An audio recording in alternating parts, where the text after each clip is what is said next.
Welcome to the Authority File. I'm Bill Mickey, your host and the editorial director at Choice. In the fall of 2019, the MIT Press was awarded an $850,000 grant from the Arcadia Fund for an ambitious project. Over a 3-year period, the press planned to develop a sustainable business model to allow it to release its front and back lists of monographs open access. And by the end of the 3-year project, MIT Press plans to make its model freely available to the university press community to adapt for their own open access ambitions. Back in April 2020 on the Authority File, we met with Terry Ealing, Director of Strategic Initiatives at MIT Press, and Raim Crow, a senior consultant at Spark, who was working with MIT Press on the OA Publishing Model project. At the time, they were conducting a deep dive into the monograph publishing market, studying the mind-bending array of variables to construct a foundation upon which to build the press's OA framework. You might want to go back and listen to those episodes, numbers 118 through 121, if you haven't already.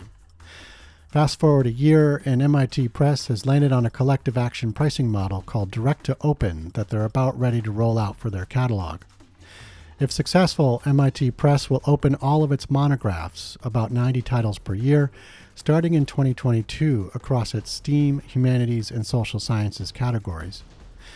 Joining me for an update on the project are Emily Farrell, Library Partnerships and Sales Lead at the MIT Press, and Greg Yao, President of the Center for Research Libraries. In this final episode of our 4-part series sponsored by MIT Press, we discuss whether COVID-19 has impacted rollout plans for the model and the important role research libraries play in the larger ecosystem of scholarly publishing.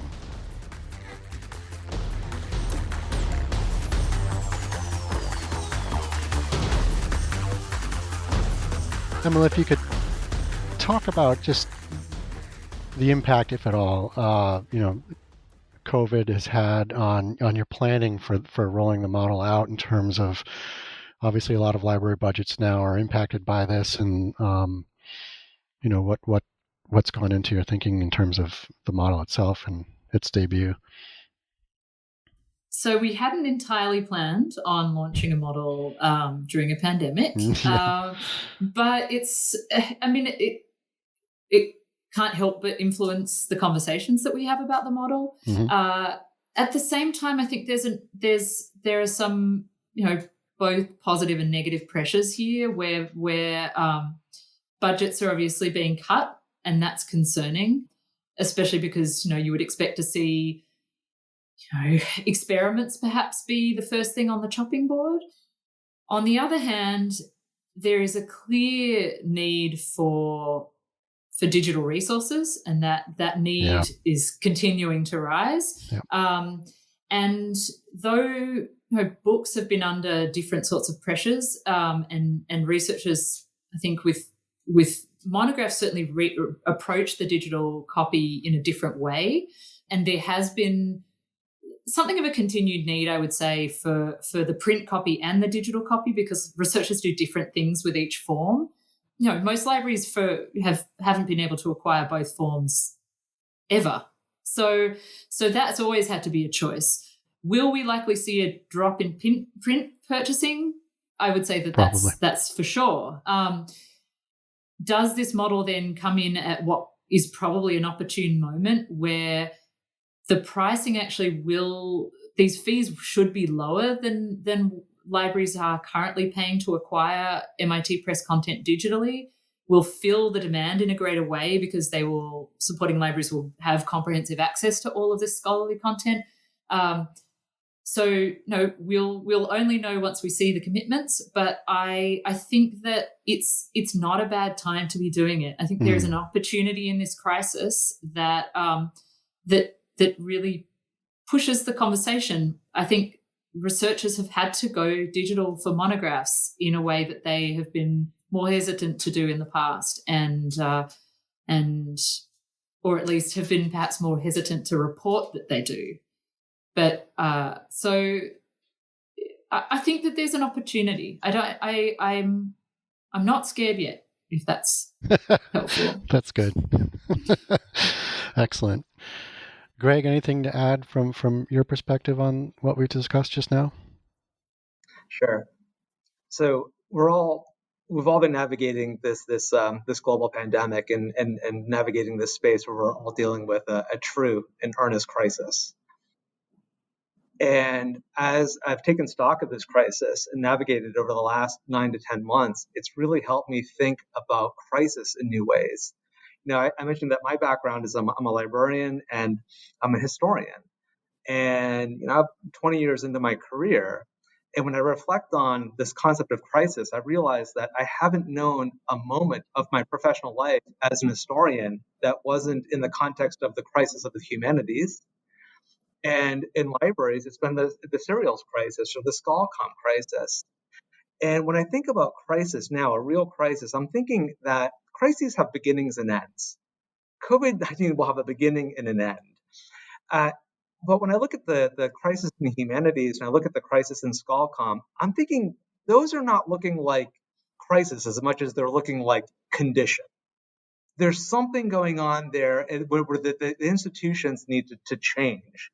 And I think that as libraries, look at retrenching their budgets, they have a choice, and both choices are eminently reasonable. We could look at constrained budgets and say we want to move more to just finding efficiencies and saving costs. So let's go to demand-driven acquisitions. Let's reduce headcount and staff and try to outsource as much as possible our procurement models. And that's a model that certainly saves resources in a short-term environment, and it's eminently reasonable.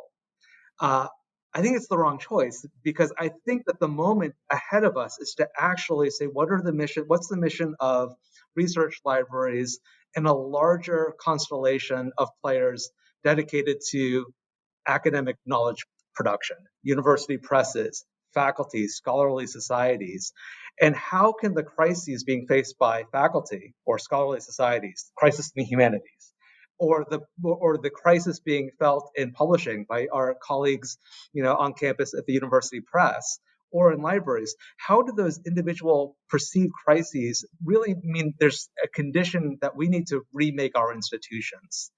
And when I think of partnerships between research libraries and research and librarians in the press, I see an incredible opportunity because what you have are the libraries are working with faculty and students to procure content for them to do research and to produce scholarship. And then the faculty, the authors, are going to the presses to go work with their editorial, with their colleagues to get that content produced and copy edited and get a good marketing campaign around it. Those are different ends of a triangle, right? Authors, so there's faculty or authors as consumers of content, right? And they work with librarians, liaison librarians, reference librarians on that. And then they work with publishers to produce content. Well, we have an opportunity to bring those three sides of the triangle together, and remake the institutions of publishing.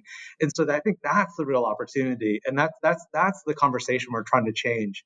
And that's how I think we can best change our condition of knowledge production in this moment of crisis. Fantastic. Okay, Emily and Greg, that's all the time we have. Thank you so much for joining us on the program. It's been such a pleasure. Thanks, Bill. Thank you so much, Bill.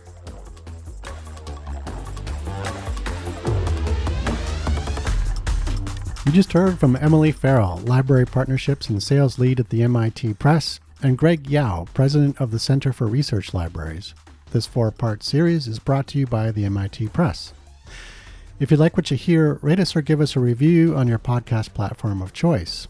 As always, sponsorship and advertising for the Authority File podcast are handled by Choice's advertising manager, Pam Marino, and all of our episodes are produced by Choice's senior digital media producer, Mark Dirks, and digital media assistant, Sabrina Kofer.